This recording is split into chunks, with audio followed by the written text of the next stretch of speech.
disposal machine. Sagigi. So, അപ്പോൾ ഈ ബിന്നിന്റെ still മോഡലാണ് നമ്മൾ ഉണ്ടാക്കിയിരിക്കുന്നത്. ആദ്യം തന്നെ നമ്മൾ പാഡ് ഇതിലേക്ക് പ്ലേസ് ചെയ്യുക. പ്ലേസ് ചെയ്യുമ്പോൾ എന്താണ് ഒരു ഫാൻ ഉണ്ടാവില്ലേ, ആ ഫാനിലൂടെ ഹോട്ട് ആൻഡ് ഡ്രൈ എയർ വരും.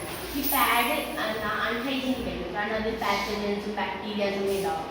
അത് സ്റ്റെറിലൈസ് ചെയ്യാൻ വേണ്ടിയിട്ടാണ് നമ്മൾ ഈ ഹോട്ട് എയർ വിൻഡ് ഉപയോഗിക്കുന്നത്. ഈ പാഡിനെ ഡ്രൈ ആക്കും, അതുപോലെ ഈ ഹോട്ട് എയർ കൊണ്ട് എന്താ അതിൻ്റെ ബാക്ടീരിയാസ് കളയാനാണ് നമ്മൾ ഉദ്ദേശിക്കുന്നത്. എന്നിട്ട് അത് താഴെ പോകുമ്പോൾ താഴെ ഷ്രെഡർ ഉണ്ടാവും.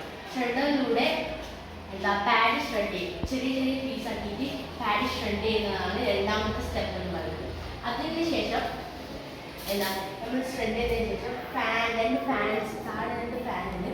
ആ ഫാൻ ഉപയോഗിച്ചിട്ട് എന്താ പാഡിന് ഇത് സെപ്പറേറ്റ് ചെയ്യാൻ വേണ്ടിയിട്ട് കോട്ടൺ ഈസിലി കാറ്റിൽ പറക്കുകൊണ്ട് അത് പറക്കുകയും പ്ലാസ്റ്റിക് അവിടെ നിൽക്കുകയും ചെയ്യും. ഈ പ്ലാസ്റ്റിക് നിൽക്കുമ്പോൾ ഒരു സെപ്പറേറ്റ് 2 ബിന്നുണ്ടാവും. അപ്പോൾ ഒരു ബിന്നിലേക്ക് പ്ലാസ്റ്റിക് പോവുകയും മറ്റേ ബിന്നിലേക്ക് കോട്ടൺ എന്ന ഫാൻ വെക്കുക. അപ്പോൾ കോട്ടൺ ഇപ്പോഴത്തെ ബിന്നിലേക്ക് പോകുന്ന രീതിയിലാണ് നമ്മൾ ഐഡിയ ചെയ്യുന്നത്.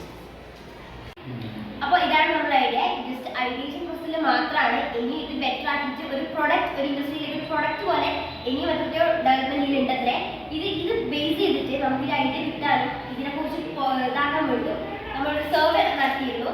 അപ്പോൾ അവർ ഏറ്റവും കൂടുതൽ കാണുന്ന ഒരു പ്രശ്നം എന്താണെന്ന് വെച്ചാൽ അഫോർഡബിൾ ആയിട്ട് ഒരു റൂറൽ ഏരിയയിലേക്ക് ആൾക്കാർക്ക് അഫോർഡ് ചെയ്യാൻ പറ്റുന്ന ഒരു മിഷൻ അവർക്കില്ല. അതാണ് അവരിപ്പോൾ അനുഭവിക്കുന്ന ഏറ്റവും വലിയ പ്രശ്നം. അത് വെച്ചിട്ടാണ് നമ്മളിപ്പോൾ ഇത് ചെയ്തിട്ടുള്ളത്. അപ്പോൾ ഇതാണെങ്കിൽ എൻവയോൺമെന്റ് ഒരു മോശമായിട്ട് ബാധിക്കുകയും ചെയ്യില്ല. എല്ലാം നമുക്ക് അഫോർഡബിൾ ആയിട്ട് എല്ലാവർക്കും യൂസ് ചെയ്യാൻ പറ്റുന്ന ഒരു സംഭവമായിരുന്നു. Thank you for watching.